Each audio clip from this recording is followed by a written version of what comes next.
Astrology में आपका स्वागत है। आज मैं आप लोगों को सिखाने जा रहा हूँ कि विवाह में कन्या के कौन कौन से बल देखने चाहिए, किस अवस्था में कौन सा बल देखें। यानी बृहस्पति, जैसे हम लोग जानते हैं कि 90% या 95% हम ज्योतिषी जितने हैं एक ही चीज़ रट रखी है कि कन्या के केवल गुरु बल देखे जाते हैं। और गुरु बल कब तक देखा जाता है, किस अवस्था तक देखा जाता है, इसका उनको ज्ञान नहीं है। खाली एक ही चीज़ रट रखी है पंचांगों के द्वारा, जो क्योंकि पंचांगों में पूरा ज्ञान तो होता नहीं, शास्त्रों का ज्ञान है नहीं पूरा। वो खाली जो पंचांगों में देखा कि बृहस्पति, कन्या के बृहस्पति के बल देख लीजिए, वर के जो है सूर्य बल देख लीजिए, फिर दोनों के चंद्र बल देख लीजिए।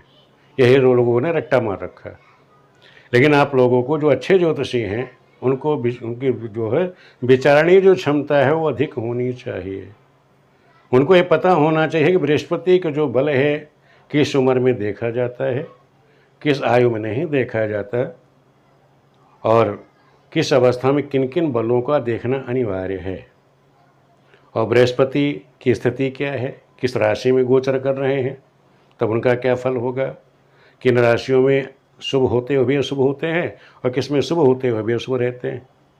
तो आज हम इसी बात की पूर्ण जानकारी हम आपको देंगे कि आप लोग बृहस्पति के बल का विचार कैसे करो, कन्या के विवाह में किन किन बलों का विचार करना है, किस अवस्था में करना है, और ग्रहों की क्या स्थिति रहेगी। सारी चर्चा आज करेंगे, आपको विस्तृत जानकारी देंगे कि कन्या के विवाह में केवल हमें गुरुबल से ही काम नहीं चलना है। तो हम विवाह में देखें गुरुबल का विचार करना और कन्या की अवस्था का विचार करना। तो सर्वप्रथम पहले कन्या की अवस्था का विचार कर लीजिए कि मान लो कोई कन्या या लड़की जो है, अगर वो 8 वर्ष की है तो 8 वर्ष की कन्या को हम क्या कहते हैं, गौरी। गौरी कन्या कहलाती है। इस कन्या के हम बृहस्पति के बल, चंद्र बल, सूर्य बल तीनों देखते थे। जब कन्याओं का विवाह 8 वर्ष की अवस्था में बचपन में ही हो जाता था, जब कन्याओं का विवाह हमारे यहाँ 8 वर्ष की अवस्था बचपन में ही हो जाता था, उस समय गुरु बल, चंद्र बल, सूर्य बल तीनों देखे जाते थे। जब कन्या की आयु 9 वर्ष की हो जाती थी उसको हम कहते थे रोहिणी। रोहिणी कन्या के लिए बृहस्पति और चंद्र बल देखना अनिवार्य था। उसमें बृहस्पति के बल और चंद्र बल दोनों देखे जाते थे। और जब उस कन्या की आयु, लड़की की आयु जो है 10 वर्ष हो गई, तो 10 वर्ष की जो लड़की थी उसी को हम लोग कन्या कहते थे, कन्या का विवाह। कन्या विवाह जब लड़की की उम्र 10 साल की हो जाए, तो जब हम कन्या का विवाह करते थे, कन्या जब संज्ञा हो जाती थी लड़की की, उस समय केवल सूर्य बल और चंद्र बल देखा जाता था, गुरु बल नहीं देखा जाता। यानी 10 वर्ष की अवस्था से ही लड़की के गुरु बल नहीं देखने चाहिए, केवल क्या देखोगे आप, सूर्य बल और चंद्र बल देखेंगे जब कन्या की उसकी उम्र हो जाए। ये शास्त्रों का नियम है। अगर रजस्वला हो जाती, प्रौढ़ हो जाती, 11 वर्ष की हो जाए, तो क्या देखें, केवल लग्न बल द्वारा ही, केवल कन्या का आप लग्न बल देखेंगे, विवाह कर देंगे, बच्ची सुखी रहेगी। और हम लोग क्या रट्टा मारे बैठे हुए हैं कि कन्या के केवल बृहस्पति के बल देखे जाते हैं, उसकी उम्र नहीं देख रहे हैं कि आज वो प्रौढ़ हो चुकी है, रजस्वला हो चुकी है। जब कन्या प्रौढ़ हो गई है तो उसके केवल आप लग्न बल देख लीजिए। ज़्यादा करके आप पहुँच चाहते हो तो चंद्र बल का विचार कर लीजिए और कन्या के विवाह कर दीजिए। बच्ची का कभी कोई अनिष्ट नहीं होगा, किसी प्रकार कोई दिक्कत नहीं है उसे। अब हम आपको बताते हैं कि जैसे आप लोग देखते हैं गुरुबल विचार करते हैं। गुरुबल में आपने देखा है कि कभी कभी बृहस्पति जो है अगर चौथे, 8वें, 12वें गोचर कर रहा है, आप समझ लो कोई गुरुबल का हम विचार कर रहे हैं, यदि बृहस्पति चौथे, 8वें स्थान से गोचर कर रहा है, लेकिन वो अपनी राशि में, किसमें, कर्क राशि, उच्च राशि में हो, या अपनी स्वराशि धनु या मीन राशि में हो, तो अशुभ स्थान से गोचर करने के बावजूद भी वो अपना शुभ फल देगा, अशुभ फल नहीं देगा। पुनः समझ लीजिए कि यदि बृहस्पति अपनी उच्च राशि कर्क राशि में हो, धनु या मीन राशि में हो, और अशुभ स्थान यानी 4, 8, 12 से भी अगर वो गोचर कर रहा है, चौथे, 8वें, 12वें स्थान में है, तो भी वो अपना शुभ फल देगा, अशुभ फल नहीं देगा। विवाह है, जनेऊ संस्कार आप खूब कराइए, कोई दिक्कत, कोई बाधा नहीं आएगी बच्चों को। ये आप लोग ध्यान रखेंगे। या तो बृहस्पति चौथे 8वें 12वें भी हैं, तो किसी कन्या का विवाह करते हैं तो कोई दिक्कत नहीं आती। अब दूसरी चीज़ की इसके का उल्टा समझ लीजिए, अगर यही बृहस्पति वृष, मिथुन, कन्या, तुला राशि में गोचर कर रहा है और बृहस्पति अपने शुभ स्थान से, शुभ स्थान कौन सा हो गया बृहस्पति का, दूसरा, 5वां, 7वां, 9वां, 11वें स्थान जो बृहस्पति के शुभ स्थान है वहाँ से वो गोचर कर रहा है। लेकिन वृष, मिथुन और कन्या, तुला से गोचर कर रहा है तो वो अशुभ माना जाएगा। अब आप हमसे प्रश्न ये कर सकते हैं, गुरुजी जब बृहस्पति वृष, मिथुन इन राशि में गोचर कर रहा है और कहीं भी अपने शुभ स्थान से भी गोचर कर रहा है तो अशुभ फल देगा। तो क्या इन 2 वर्षों में, जैसे भी इस समय वृष राशि में 2023 में वृष राशि में चल रहा है और 24 में भी मिथुन राशि में आ जाएगा, तो क्या इनमें विवाह नहीं होंगे? बृहस्पति तो अशुभ फल देगा। तो इसीलिए ऋषियों ने हमें जो चीज़ समझाने की कोशिश की है उसी के लिए कहा गया है कि भाई कन्या की अवस्था का ज्ञान होना आपको अनिवार्य है। खाली सूत्र रट्टा मार लेने से नहीं चलेगा।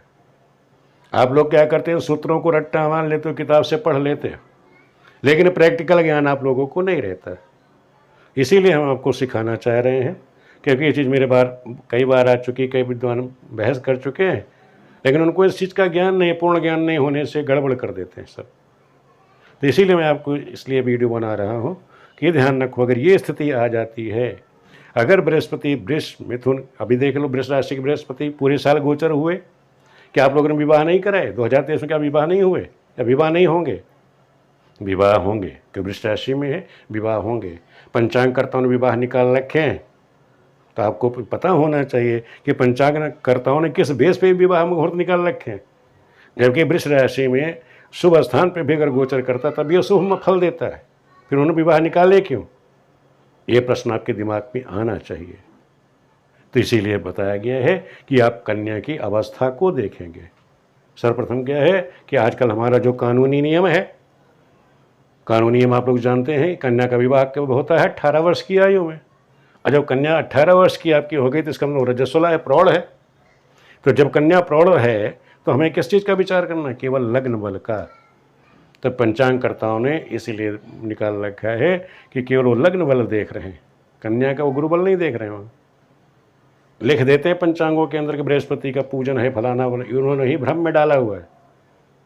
जो लोगों को, जो सीखने वाले ज्योतिषी हैं, वो बेचारे भ्रम में क्यों आ जाते हैं कि वो अपना दुकानदारी चलाने के लिए बृहस्पति की पूजा लिख देते हैं, लेकिन हकीकत तुमने मुहूर्त लिखा क्यों भाई? तो इसीलिए भ्रम में लोगों को डाल देते हैं लोग।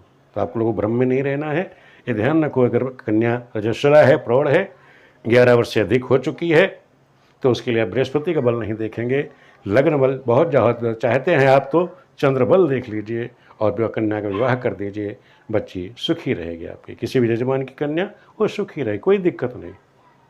इसीलिए आज मुझे ये वीडियो बनानी पड़ी, क्योंकि ये चीज़ हमारे सामने आ रही थी, इसलिए आप लोगों को अवगत कराना जरूरी था कि ये ज्ञान आप लोगों को अवश्य मिल जाना चाहिए था, इसलिए मुझे ये वीडियो बनानी पड़ी। गुरुबल का चार्ट आप लोग जानते ही हो कि जब बृहस्पति है 11वें, दूसरे, 5वें, 7वें, 9वें से तो शुभ स्थान होता है, वहाँ से गोचर करता है तो शुभ होता ही है। और 6, 1, 10, 6, 1 और 10वें स्थान से जब गुरु गोचर पूजन का पूजनीय होता है। लेकिन मैंने बता दिया, चाहे वो पूजनीय हो, चाहे शुभ स्थान हो, अगर वो अपनी कर्क राशि, धनु या मीन से गोचर करेंगे तो हमेशा वो शुभ फल देंगे। इस चीज़ का आप लोग ध्यान रखिएगा। और यही बृहस्पति जब अपने शुभ स्थान से गोचर कर रहे हैं, लेकिन इन राशियों से हैं तो अशुभ फल देते हैं, वो गोचर की बात है। लेकिन विवाह का, कन्या के विवाह का आप विचार कर रहे हैं तो उस समय केवल ये नहीं देखना कि वो वृष मिथुन राशि में है तो पूरे साल शादी ही नहीं होगी। अगर वो चौथे, 8वें, 12वें हैं तब भी वो पूजनीय। आप कहे हुए कि गुरुजी एक तो ये अशुभ हो ही गया, अगर चौथे 8वें है तो क्या अशुभ हो जाएगा? नहीं, उसमें कन्या का आपकी अवस्था का विचार करना है। कन्या आपकी प्रौढ़ हो चुकी है, 17-18 साल की हो गई है, तो वह चौथे, 8वें, 12वें ही क्यों ना गोचर कर रहे हो, इन राशियों से क्यों ना गोचर कर रहे हो, कन्या का क्या करेंगे आप? सीधा केवल लग्न बल देखेंगे और उसका चंद्र बल देख लीजिए और विवाह कराइए। कभी कोई दिक्कत उसको संतान संबंधी, क्योंकि बृहस्पति जो है संतान को देने वाला है, तो संतान संबंधी उसको कभी कोई दिक्कत नहीं आएगी। वीडियो आप लोगों को कैसे लगी मुझे कमेंट करके ज़रूर बताना, क्योंकि ये चीज़ मेरे दिमाग में खटक रही थी आज कई दिनों से कि आप लोगों को हम ये चीज़ सिखा दें। वीडियो देखने के लिए आप सभी मित्रों का बहुत बहुत धन्यवाद।